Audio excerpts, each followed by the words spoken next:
俺も冬休みカナマンさんに飾ってもらえるかもよ。これ全部一回なかったことにして全然思いつかなかった。僕はやりすぎる傾向があるので、ハンターゴティング見た目的にしつこいかな。ケミーは知能が低い。なんでやねん。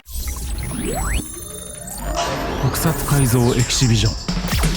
さあこんにちは、パンチでございます。フェーズ1、フェーズ2でここまで作りました。今回はこれの完結編、完成まで持っていきます。あの動画からちょっと手を加えたとこがあって、ここがねガチガチに固まっちゃって動かなかったんですよ。だからシリコンスプレーっていうのを吹きました。でも楽々いくようになりまして、ほんまに固まったから金槌で打って一回カンってほんなスコーンっていって、よかったよかった、解決です。さあ前回の終わりに僕が話したことを覚えてますか？これに1色足して皮肉たっぷりにしていきますと。それがどういうことなのか最後まで見てください。じゃあワンネスたちよろしくお願いします。改造していきましょう。チャンネル登録ぜひワンネス。今回のアイテムには実は闇の研究室で勝手に裏連成する極悪錬金術師の悪意が満ちてるんですね。その恐ろしい設定を今回明かします。さてまずね、修正しないといけないポイントが一つあります。これの磁石問題。もうね、せっかく埋め込んだ磁石が抜けちゃってね、結局グラグラなんですよ。だからもう一回磁石つけなあかんなーって思ってた時にコメント欄に天才が現れた。マジックテープでいいんじゃないですかっつって。いやほんまそうやで。前にマジックテープ改造でも使ったことあるからちょっと考えりゃ分かりそうなもんなんですけどね、全然思いつかなかった。いやほんとありがとう、教えてくれて。そうや、マジックテープやわ、一番いいと思う。というわけで磁石頑張って4箇所くっつけたんだけど、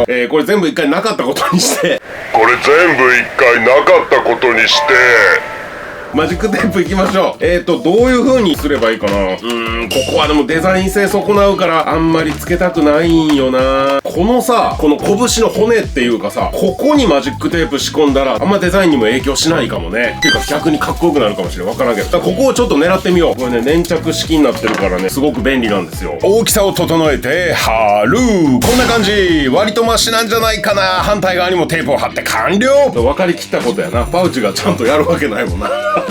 こんなん言ってたらまた怒られるわ。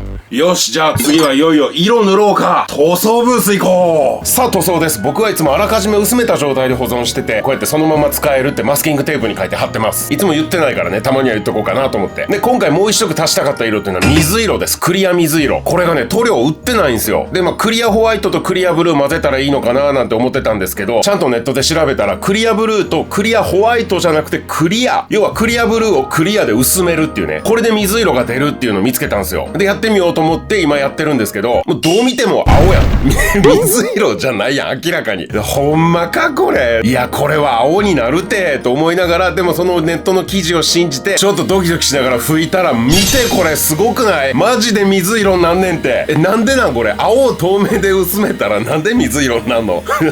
薄い青イコール水色っていう考え方なのかな。いや不思議やった。めっちゃ面白かった。ほんで調子乗ってガンガン塗るでしょ。そうすると青がどんどん濃くなっていくんですよね。いやだからこれをね我慢して止めとくっていうのが非常に難しかった。僕はやりすぎる傾向があるので、いやすごいもんやな、色の調合って面白いわ。ガッチャードの画像をしっかり見ながらバランス見て、水色決して多くなりすぎてはダメだからね。ガッチャードっていうのはやっぱり水色メッキの印象が非常に強いんだけども、体の大部分が黒です。でシルバーちょこっと、水色ちょこっと、オレンジが最も少ない、こういう配色なんですよ。これをベースにこの悪い錬金術師が裏連成したものはどういうカラーリングになるのかなっていうのを想像しながらね、ちょっと悪どい感じを意識しながら塗っていってます。で青が入るとやっぱり全体のイメージがガラッと変わるので、そしたらここもっと黒い方がいいなとか、いろいろイメージが膨らんできてすごく面白い塗装でした。で最後はいつも通りシャバシャバに薄めた黒を拭いて、墨入れ効果もありますね。艶出しと味出し。はい、こんな感じで色塗りできました。ガッチャードっぽくなったでしょ。これはガッチャードの世界で勝手に裏連成をして暗躍してる錬金術師のアイテムなんですけど、どうしてガッチャードの色になってるのか、どうですか皆さん、お分かりですか？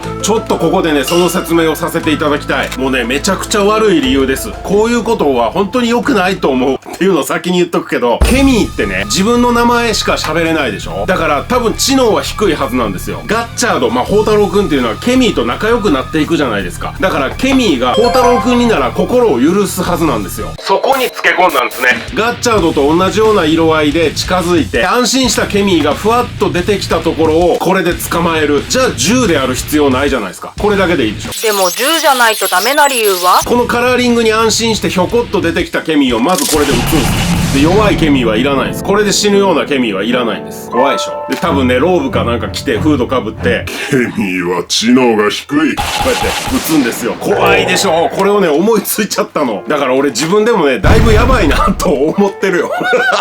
かわいそうやなと思うけど、闇の勢力っていうのはやっぱりね、物語を面白くするために必要じゃないですか。だからその役を僕パウチが買って出ようっていうわけですよ。いや、俺本当の俺は辛いよ。辛いって言った後すぐ笑うやつ。地獄。辛いよ、辛いよ、辛いよ。辛いよ。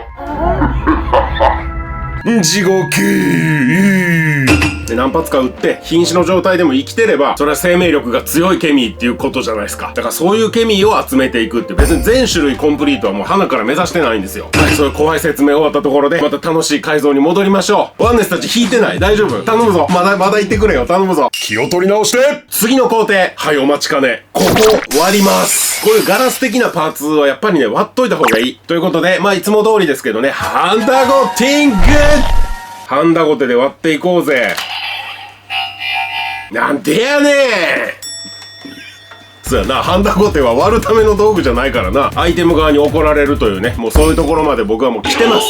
何のアピール？よし、じゃあ真ん中よりもちょっとずらした感じがいいかな。下側を主に割るか上側を主に割るかっていうのもね、人それぞれ好みがあると思うんだけど、僕は上の方がいいかなって思うので、ちょっとこの辺から行ってみたいと思います。まあこれも編集でかなりハイスピードでお送りしてると思うんですけど、そういえばね、この前デザフェスに行ったでしょ。で、そこにたくさんのワンネスの皆さん来てくださったっていうのは前回言ったんですけど、その中にとある青年が来てくれて、僕の友達がバンダイに勤めてますと。で、なんか開発チームが中にいらっしゃるみたいで、そこの上司の方に特撮改造エキシビジョンのパウチっていうのがすごいから見てくださいっつっておすすめしてくれたんだって。で、そのバンダイの開発部の方が見てくれてるんだって、うちのチャンネルを。めっちゃ嬉しくて、いや、これはちょっとね、みんなに報告しないと思ってね、今言わせていただきました。ありがとうございます。本当にね。いや、そういうチャンネルになってきましたよ、うちも。去年の今頃ですよ、3000人ぐらいでした。もう鳴かず飛ばずで。本当にね、これはダメだな、もうやめようかなっていうのもありましたからね。本当にね、続けててよかったと思う。さて、割れました。しゃあ、行くぜ、ヒートガン。これもあんまり温めすぎないようにね。でもこの場合は別にギミックに影響しないから、温めすぎて多少歪んだ方がかっこいいかもね、もしかしたら。溜まった。冷めないうちにどんどん広げていく。これ、上の方だけ割るつもりやったけど、なんか喋りながらで、結局全部割っちゃったな。ああ、いいね、いいね。いい感じやと思う。割れました。よし、じゃあ次の工程行こうか。どんどん行くよ。次はね、ここに何かをくっつけたいの。こうなんか危なっかしいものといえばこれ鎖でしょ。鎖でなんとなくこの本来のこれの力を封印して別の力を与えてるみたいな、そういうのかっこいいかなと思って。で、イメージとしてはちょっとどうなるか分からへんけど、こんな感じ。ちょっとビス止めした方がいいかな。なんかグラグラするよね。真ん中にビス打ちで、こんな感じで、あ、なんか3つもかっこいいな、これ。裏面は真ん中硬くて無理やった。対角線上に今ここにビス打ちしてるよ。おー、なんかもう一周ぐらい行きたい感じやな。こうやって。あ、かっこいい。5つになってんのめっちゃかっこいいな。これでラストね。チェーン固定完了。あ、いいね。うわー、なんか安定してくれてる。これも問題ないし。やった。この鎖どうしようかな。なんかせっかくやからここに負けへんかな。うわー、かっけー。すげーな。うわー、すげえ。本当はこれどっかで切って短くするつもりだったんだけど、これでいい気がするな。嘘、これいける？入った。どうやろ、見た目的にしつこいかな。ここの造形が全部隠れちゃうのか。これはしつこいな、多分。でもこっちはめっちゃかっこいいね。こっちはさ、このせっかくのゾイドワイルドのゴツゴツが消えちゃってるんだけど、こっちがやばいねんって。むっちゃかっこいいやん。いやー、このままやりたいな。いいか、採用でいいか、これ。よし。で、この鎖はこのまま見えてるわけではございません。ここにはね、こういうものを作っておきました。僕が考えた強制錬金術裏錬成に使う魔法陣、パウチズマジックサークルっていうね、カード、この動画でおなじみだと思いますけど、さあ、これを切り取っていくんですけど、この工程はもういいよね。ただ、デザインナイフで切るだけで、普通にカッターでもいいよ。さて、ここに UV レジンを流します。これただの A4 用紙なんだけど、本当に綺麗になんねん。はい、UV ライト1分。はい、見て。ぷっくり。いいでしょ。ほら、ツヤツヤ。これ A4 用紙やで信じられる？で、ここにザンとね、ほら。いいでしょう、これ。これも UV レジンでくっつけます。目玉の上にズドンと乗せて。はい、ドスン。いってらっしゃい。はい、いけましたね。ちょっと後ろが透けてる感じで、こう隙間があるからね、光が入って透けるのよ。あんま分からへんな。ドライブラシの工程もちょっとだけお見せします。詳しくはバルバラッシャーの回でやってるのでそっちを見てね。筆にシルバーをカスカスにつけた状態で擦っていくと、こうやって立体になってる部分が浮き上がるという手法ですね。ほら綺麗でしょ。ガンガンハンドこういうとこ多いからね、本当にちょっとやるだけで印象が劇的に変わるよ。中古でも割と安いからやってみ。ちょっと指にピントがあっちゃってピンボケになって申し訳ないんだけど、コブラ携帯にもこういうパーツあるからね。これドライブラシしがいがあるのよ。こんな感じで荒らした。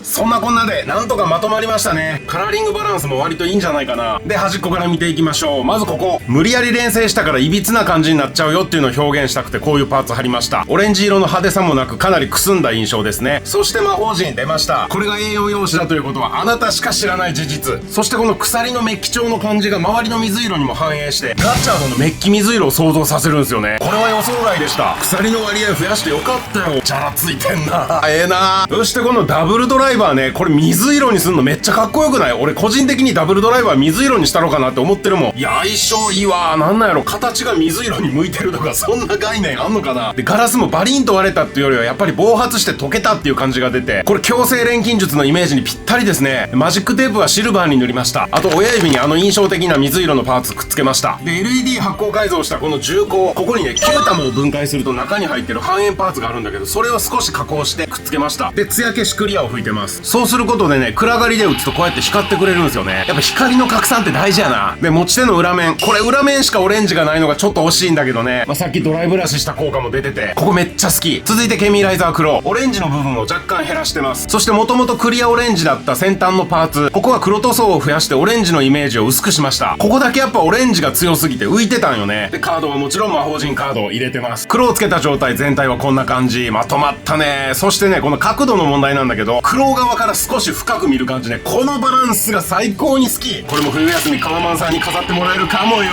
ということで3本にわたってお送りしたケミーライザー改造いかがでしたでしょうか。最後まで見てくれてありがとう。また次の動画をチャンネル登録して待っててね。ワンネス